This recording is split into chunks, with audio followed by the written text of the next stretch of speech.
another episode of the Deja Vu Summit. I'm so happy to have Renee Andreasen with me today, someone that is going to make so much sense to you guys once we have this conversation. Renee, you and I were talking about the importance of inflammation, and I thank you for joining me to have this discussion. Thank you. I'm super happy to be here. Inflammation is one of those things, right, where people are scratching their head. They're like, well, what does that mean? Mm. How can inflammation prevent my weight loss goals? And so that's what you're going to help us understand today. Inflammation is the body's response to something that they think is attacking it, basically. So if you think, or if you think about you have a wound, and if you look on your skin, it gets hot, right? And it's red. And that's the body's immune system responding to help fight off any predators, so to speak. So it could be germs, bacteria, viruses. So that's the immune system coming to response to prepare the body. So heat is good if you have something that actually needs to be repaired. So inflammation is the body's immune response to help bring the body back into balance. So that's great if we just have a small wound and it needs to be repaired. The problem with inflammation is at a systemic level is that the body can get overworked and stuck in a state of thinking that it is in attack, and it may not be. And that puts a lot of stress on the body. So inflammation is a response to the body trying to bring it back into balance, to bring the immune system to your side. And that's great when we need it. But if it gets So, stuck there, that's the problem. so I think they can get the analogy. I got a cut and it's inflamed, and, or I banged my knuckle and my knuckle's swollen. But if we don't see the redness and we don't see the heat and we don't see the other indications of inflammation, I think it's hard to visualize how is that happening in my body because I don't Yes, see it. of course. Right. We feel it. We do feel it. So you can't necessarily see the red or the heat or the on the inside of the body. But to your point, the way that we see it is in stubborn weight that won't come off. That's one way. Achy joints, brain fog, actually. But then also, if you have a disease like diabetes, um, or any other autoimmune disease, inflammation is a part of the factor. And there's two ways to have inflammation on the inside. And my favorite is with the gut lining because I'm a gut health expert. So I think everybody can understand skin. So I like to talk about skin on the inside. So if you think about it, skin is one of our largest organs. And we have our outside skin. And our outside skin is actually the first defense for the immune system because it prevents stuff from coming on the inside. And then, so if you think about it, our inside skin is the lining of our mouth, our esophagus, our stomach, and the lining of the gut within the organs that we use to process our food and turn an apple into energy for the body. And so, just like we get a cut on the outside of our skin, we can have inflammation on our inside skin too. And that's really the gut lining. And so that might manifest initially in heartburn. It might manifest in well, not having a great experience with excreting everything from your body, right? So, and if it's okay if I just say it, like constipation, diarrhea. So anything that might be IBS is also a sign of, and we would call it localized inflammation, meaning there's a part within your digestive tract that isn't working optimally and it's messing up the process. And so a lot of people really, I think if you think about like acid reflux, there's some level of inflammation that's going on in your stomach because things are so out of balance. So that's more symptomatically how you can tell if you have inflammation. And again, and I'm talking about local, meaning it's just in the stomach, or it's just in my colon, or it's just in this part of my body. I would think many listening would just contribute those ailments to aging or Oh, their new normal, right? So my normal is I don't have good gut health. I've always, had constipation. I've been eating a lot of pasta lately, and that's why I have acid reflux. Like I think we look for answers based on either what we hear culturally or maybe what we can observe, because again, we can't really observe our gut lining. you bring up so many things, and I'm like, where do I start? So I think let's start with the new normal, because we were not born, like we were born before there was Pepsid AC. Like we were around for millions, thousands of years before Pepsid AC. And so these things are new and very common and normal to be prescribed or just pick up at the grocery store. So I think to your point, it's really about root cause. We're supposed to, okay, I'm just going to say the things if that's okay. We're supposed to go to the bathroom, number two, 1 to 3 times a day. That's optimal. Some people don't go 1 time a week, and then they might go to a doctor. It's like, well, that's just your normal cycle. No, we're supposed to go 3 times a day. So if you're not, and that's not working optimally, that is not normal. But we have normalized it within our society, and then with symptomatic, support with things, over the counter things. Um, so I think that's maybe the root of it. And then number two is most of us are so busy, we're actually not in tune with our body to know that it's in a stress state. And we're rewarded for being busy and accomplishing things. Like we're not rewarded for taking a break and having our body function optimally. There's no reward system for that. Because it's when we talk about chronic inflammation, which is the thing that really what we're talking about here, is it's everything's okay, everything's okay. Oh, I kind of got this, I kind of got that. And it's like the frog in the boiling pot, right? You just don't know the temperature's rising until you have a disease or a massive problem, and then so it took you 20 years to get there. And so how long is it going to take you to get out of there? Because really, truly, we can, and I would love it if everybody did, live a really long life and die really short, as opposed to die a really long life and live short. That's not how it's supposed to go. Oh my gosh, I love that.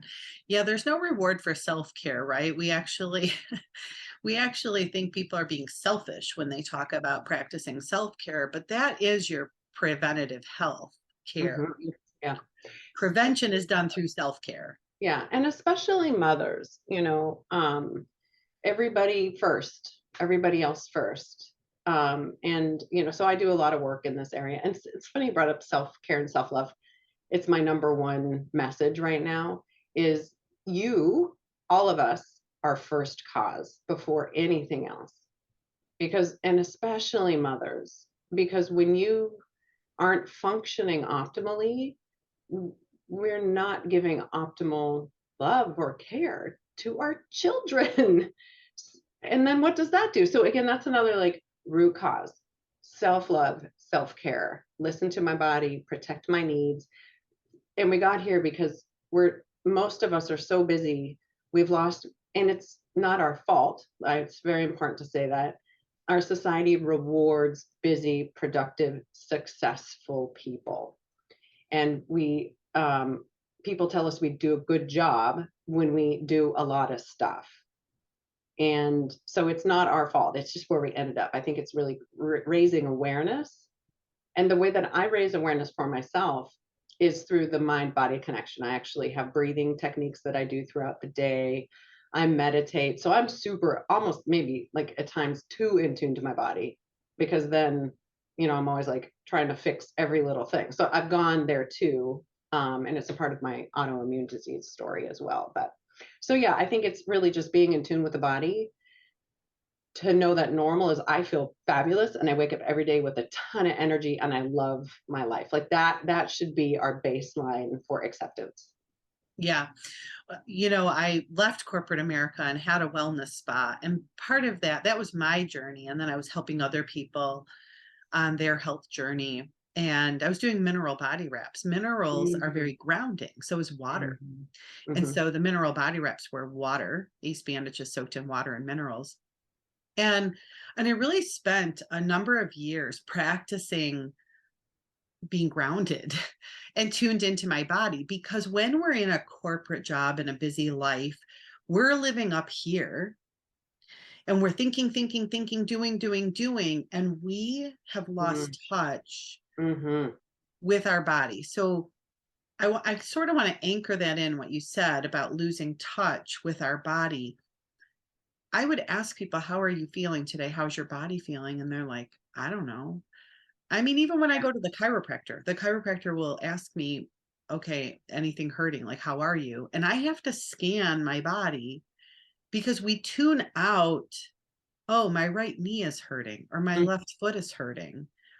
We tune out of what the messages that our body is sending us. Yeah. Yes, and if I could add on to that is because I love this too, is our bodies are naturally tuned to shut those things out as well too, because it's trying to bring us back into balance so we can function. So our body actually is super intelligent and will block those messages. So we Well, that's don't what notice our knee hurting. Right.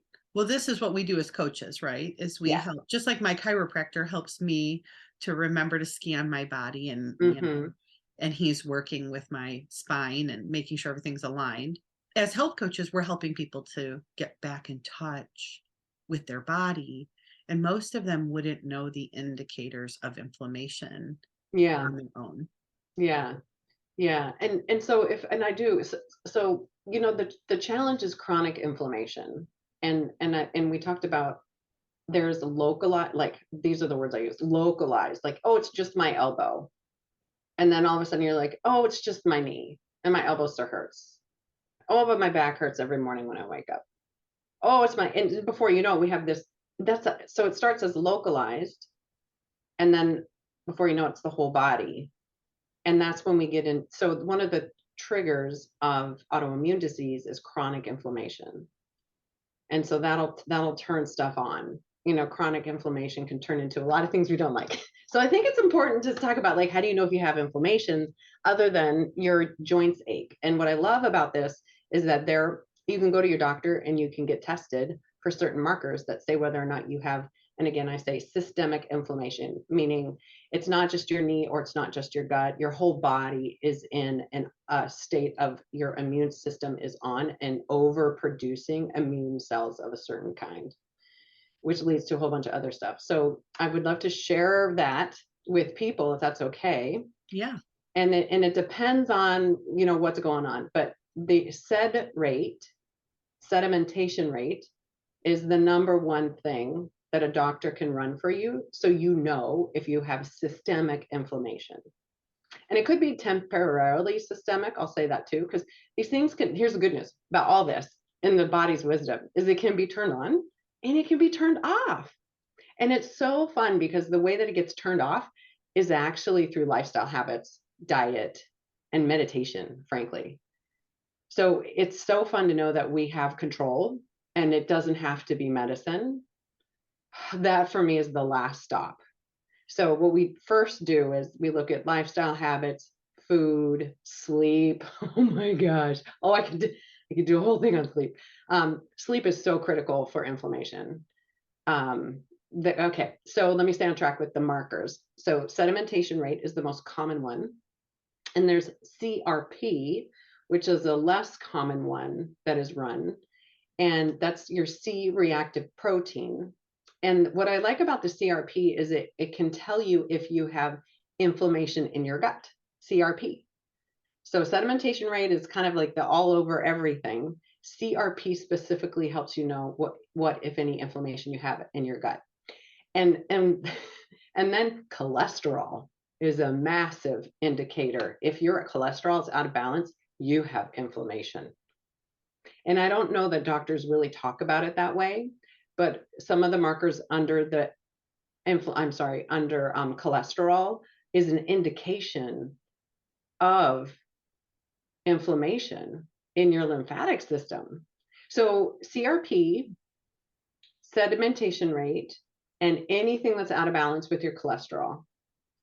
And most doctors always run your lipid panel.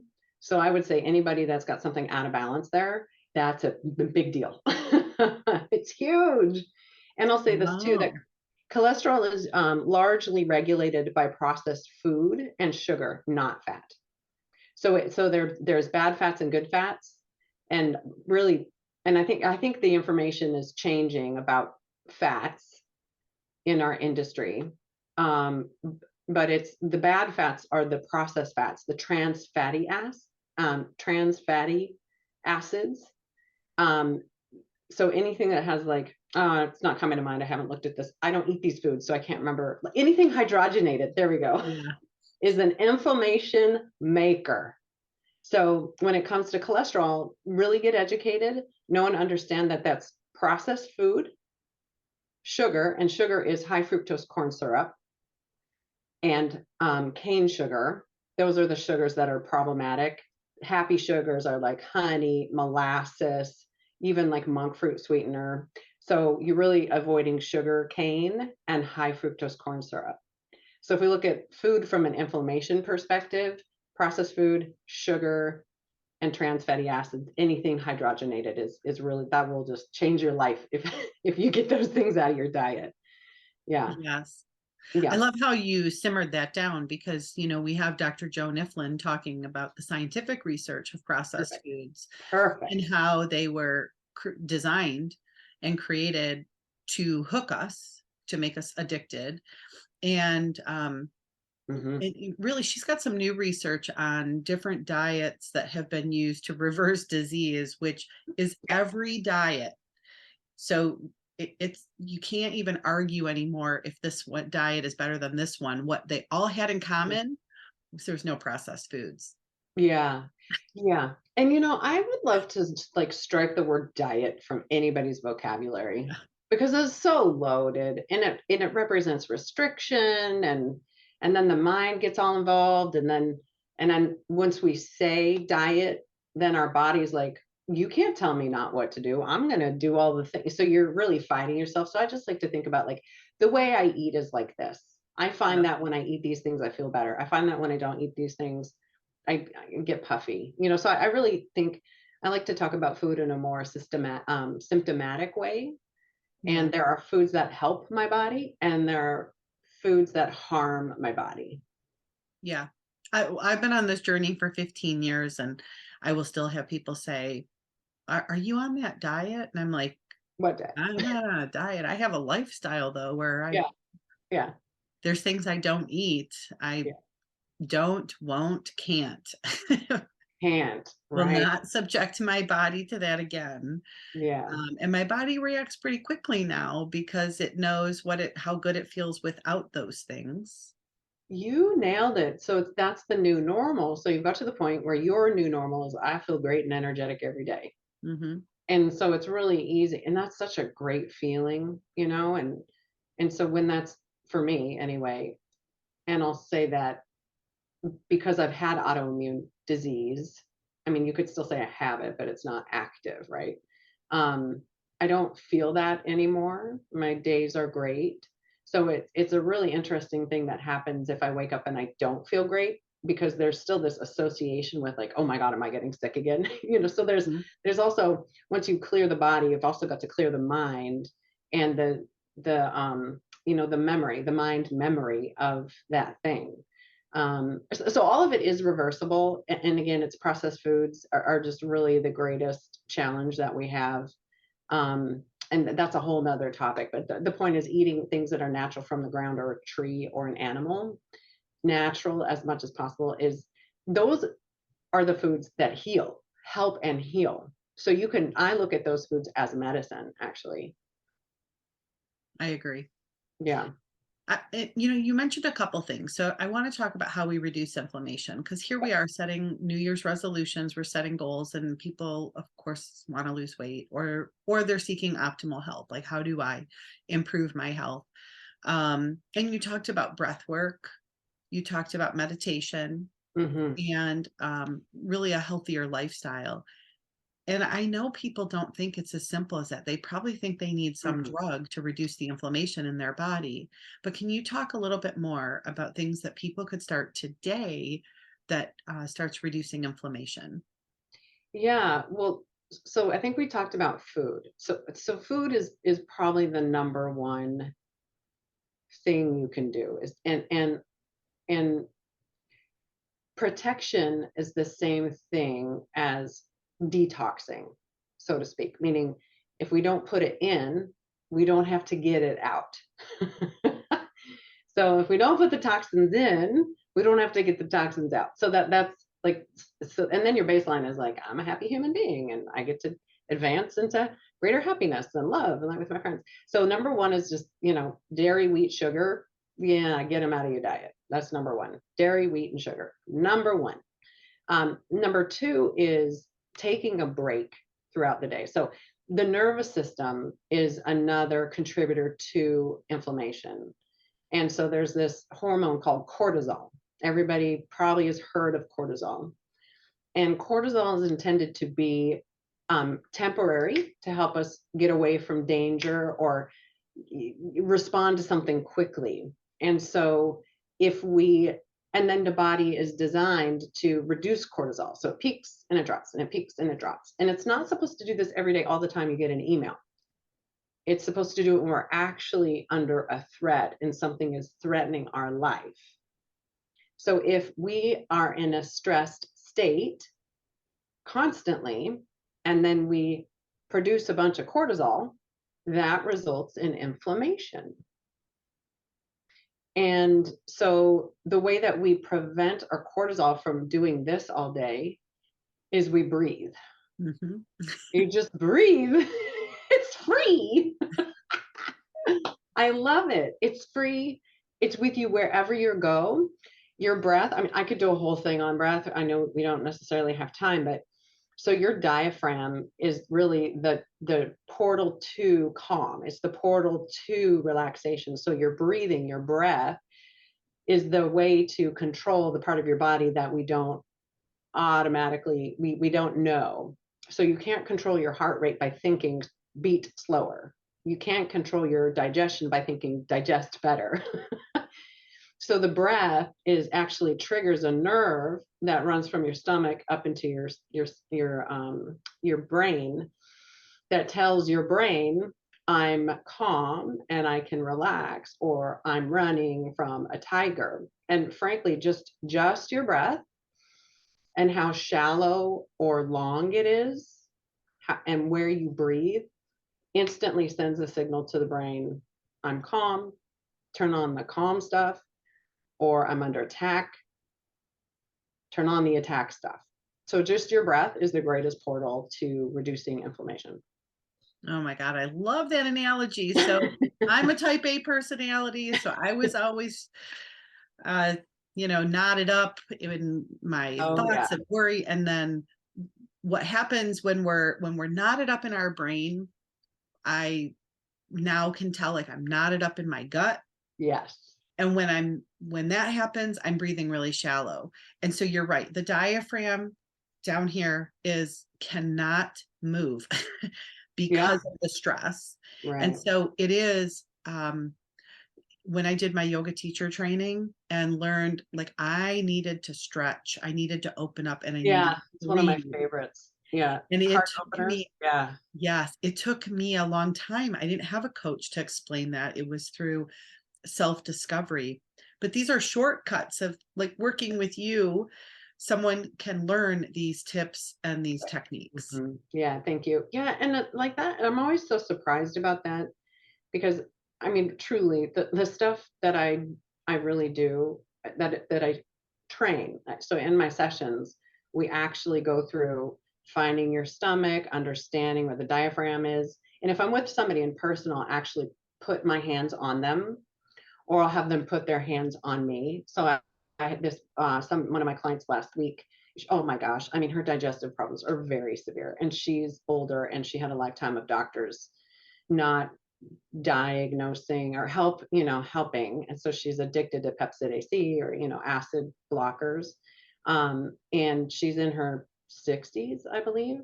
So she's pretty far down the path of chronic, you know, permanent potentially things. She can reverse it. There's a level that is not reversible. And of course, I don't want to tell her that. I can't tell her that, but I just know some of these things are going to be with you for life. But we did a breathing assessment. I said, look, I got a tool for you. You can take home today and you will feel better. And so, you know, she felt my chest and my rib cage. And I had her assess her own breathing first. And she just was only breathing through her chest. She's in her 60s and she's never breathed through her belly. And so just immediately in that moment, I taught her how to breathe, and she's feeling better already. Her stress is going down, which is the first way to get out of her stress state, is just through that breathing. So I'll even share that if we have anyone listening who's a smoker, and you say smoking calms me down, because I was a smoker of 21 years. Now, I was an uptight type A personality, shallow breather. And I would always say smoking calms me down. No, what calmed me down was taking a deep breath. And the only time I stopped to take a deep breath is when I would take a cigarette break. Wow. And what I had to discover is that I didn't need the cigarette, I needed the deep breath. And so now my challenge when I meet smokers, this is a judgment-free zone. I have no room for judgment when it comes to food or how I abused my body when I was younger. So this is not a judgment. It truly is a way to help. If there are smokers listening, pretend like you're going to draw or drag on your cigarette, but just take the deep breath. That's what you need. That's profound. Thank you for sharing that, because I forget about smoking and smokers because it's so not a part of my life or the people in my life. And a lot of people vape still, you know. So, Yeah, you that's know, and I why. forgot about that. So I think that's really important too, to just bring up the other lifestyle behaviors that increase inflammation. And when we know this, inflammation of the heart, cardiovascular disease, smoking is not, and diabetes both, smoking is a major factor for high blood sugar. Yep. And that's actually another marker for inflammation as well, is your let's just say for that, you know, is if your glucose readings, your fasting glucose readings are high, that is a sign of inflammation. And so, but to your point, other lifestyle factors that we could eliminate, purification and, you know, protection are the same thing, is not smoking. And also assess your beverages. People really, myself included, it's easy to forget that I put a tablespoon of honey in my coffee this morning, and I've had 3 coffees today. So that means I had 3 tablespoons of honey. Or, you know, some people, it's sugars. So honey would be better. So, but really assess your beverages. What are you drinking? Make sure to look at the label and see how many grams of sugar are in that and how many added sugars are in that. So there's natural sugars and added sugars. And frankly, if there's any more than like 2 added sugars, I don't drink it. Excuse me. So assess your beverages. Yeah. Yeah. It's one of those places where we get a lot of empty calories, right? We get a lot of unexpected calories. They're easy to forget about because they Yeah. weren't on a plate. Yeah. Well, and the thing about, and I don't even think about empty calories, I just think about grams of sugar, and it's usually cane sugar. Yeah. Or it's also, this can cause inflammation as well, is the aspartame. So the fake sugars can cause inflammation as well. Oh yeah, we could do a whole segment on all of the damage. Oh my Yeah. gosh, that was Yeah. another way I damaged my body. Yeah. Was, you know, all those years of little pink packets. Yeah. Well, we didn't know. Like, we were told fat was bad for us and fake sugars are good for us. Like, we were totally brainwashed. So now, but now we know, we're sharing the wisdom. And so it's up to each individual to change. So that's how we change the whole thing, is like me, I take accountability in my day. And I look back and I reflect on things that I did that served me well and things that I don't.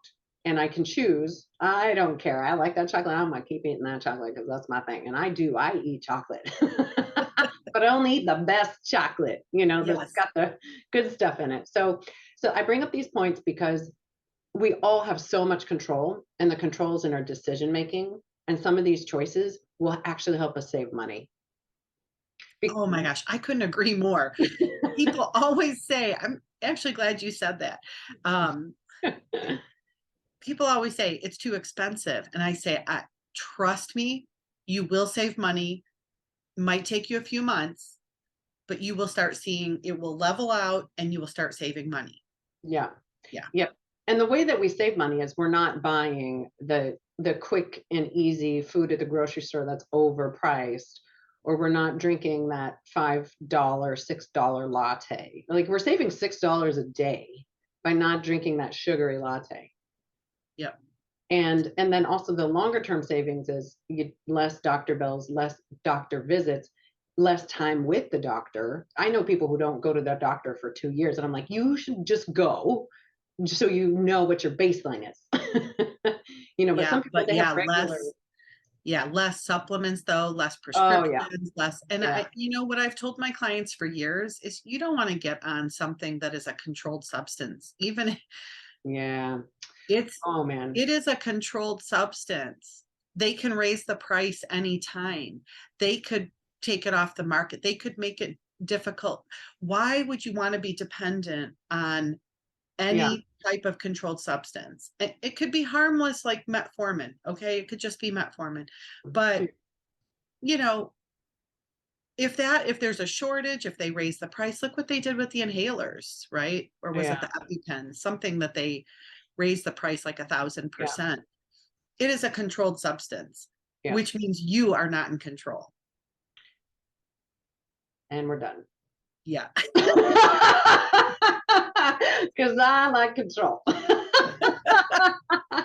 No, but you bring up a good point. And I think it's also very important too at this time, as a mom of a son who's medicine dependent. Sometimes we need the medicine. And, so my son, for example, this is why I know so much about inflammation, is he has Crohn's disease. Okay. And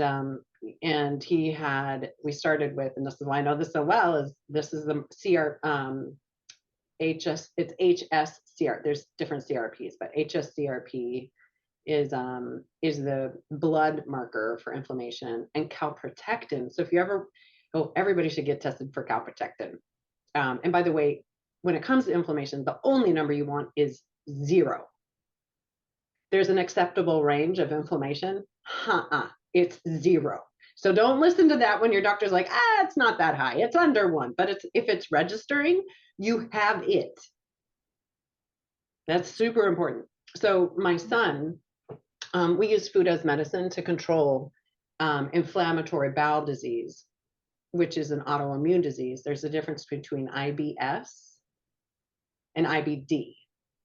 So IBS is other stuff. This one is, he has an autoimmune disease and he has Crohn's. And so when we talk about inflammation, he had ulcers on the inside of all throughout his digestive tract. So he had, the systemic as well as localized spread everywhere. So he had like scabs on the inside of his, like raw scabs on the inside of his skin. And we initially were able to control and get him back down to 0 for inflammation, which is awesome, and heal his gut naturally without medicine. And that worked for a couple years. And there was so much of my ego in like, we're not using medicine. Look what we did. And it was to my detriment. I will tell you this, is because everything was home cooked meals. Like everything was all about, what did Chase eat today? So I was in this hyper vigilant, stressed state. So it was not good for the family. It just got to the point where it was too much. And then puberty took over, inflammation came back. And we're like, can we get the medicine? Like, we were begging for it. And the doctor's like, no. I'm like, look, it's time. So we just have to be fluid. Thank God for Western medicine when we need it. Thank God for the medicine when we need it. For me, it's a last resort. Yeah. Yeah. I'm with you. It serves a purpose, but lifestyle first. Lifestyle first. Yeah. Yeah, I mean, there's some, I don't think that they're that harmful. I don't think metformin is harmful. Like, I don't think, but if you can reverse type 2 diabetes in Let's 30 do days it. with diet and Yeah. lifestyle, Yeah. then that's Yeah. your last resort. Yeah. That's, your next resort. Yeah. Um, and yeah, so we just want to make sure that we're sharing those options. That's about being empowered. Yeah, we got to know. So the knowledge is power. If you don't, so this hi people at home. If you don't feel like your doctor is your greatest advocate and you don't like seeing your doctor, you need a new doctor. And you probably need a health coach. You need helpers and healers. So don't see somebody who doesn't make you feel good and doesn't give you the information or answers that you're looking for or has time for you. Just don't do that anymore. Just Yeah. stop. Yeah. And this is a great way to wrap this up. And that is to say, when you and I were growing up, there was no such thing as a health coach. Mm-mm. Nope, I wasn't in 5th grade and filled out the little thing at school, what I wanted to be when I grew up, and it wasn't a health coach because it wasn't a thing. And so, there's a saying that says invention is the mother of all necessity. Mhm. Um, Mm. we are only health coaches because the medical establishment failed us. Yeah. And Mhm. health coaching emerged to fill in a void, a gap. And the gap was between allopathic, Western medicine, and really crisis care Right. and Mhm. lifestyle and prevention, that self care that you and I both practice so well Mhm. because we learned we had to. But your doctor isn't telling you those things because that isn't what they go to school They're for. not trained. Yeah. So there is a void or a gap. And that is why someone would want to work with you because you can help them be a better advocate for themselves so that they can still seek out their doctor, their medical care, their allopathic medicine, but they have the lifestyle, the self care practices, and they're now empowered to take charge of their health and their life. Yeah. We number one, we are first cause, the most important thing in our life, self-love and self-care. And we're 100% accountable and responsible for our health. Nobody else. We are 100% responsible. Period. And before we close, I just want to say, just add on to what you said about health coaches. And I don't know that we talked about this in the beginning, but I believe in this so much that I quit my double 6-figure income job so I could do this. That's how important healing the world is to me. Is I quit Me all that. too. I'm right there with you. Thank you for saying it. Well, because we're health coach. No, I'm a strategist. I'm a 20-year corporate leader. I led and built teams and I managed multi-million dollar projects. So Yes. that's what I bring. And then there's so many of us like that. Is we bring that to somebody's healing journey. I don't take it lightly. Oh my gosh. Thank you so much for saying that. I'm right there with you. My family still thinks I'm crazy. I know. Yeah, I know. They're like, Mom, could you get that paycheck back again? And I'm like, Yep. I'm working on it. Yeah. Yep. I'm right there with you. This has been such a pleasure. I know we went a little over, Yeah. but there really is a Right. lot to this topic. And I think that we did a good job today helping to paint this picture for anyone who is setting their New Year's resolutions Yeah. right now on things that they could do right away and really showing them what you have to offer if they want to work with you long term. So Yeah. And I'll just add, I do offer a free 30-minute discussion to help assess somebody. So that's always on the table as well as group programs and things that I release throughout the year. perfect. we'll make sure we have all of the links here in the email, in the videos. I hope that everyone has enjoyed this. Please feel free to leave us a comment, reach out to Renee, reach out to me. We'd love to hear from you. As Renee said, we have truly dedicated our lives now to healing the world. So this is our pleasure, and we hope that you gleaned something from this. Thank you. Until next time, Bye-bye. farewell.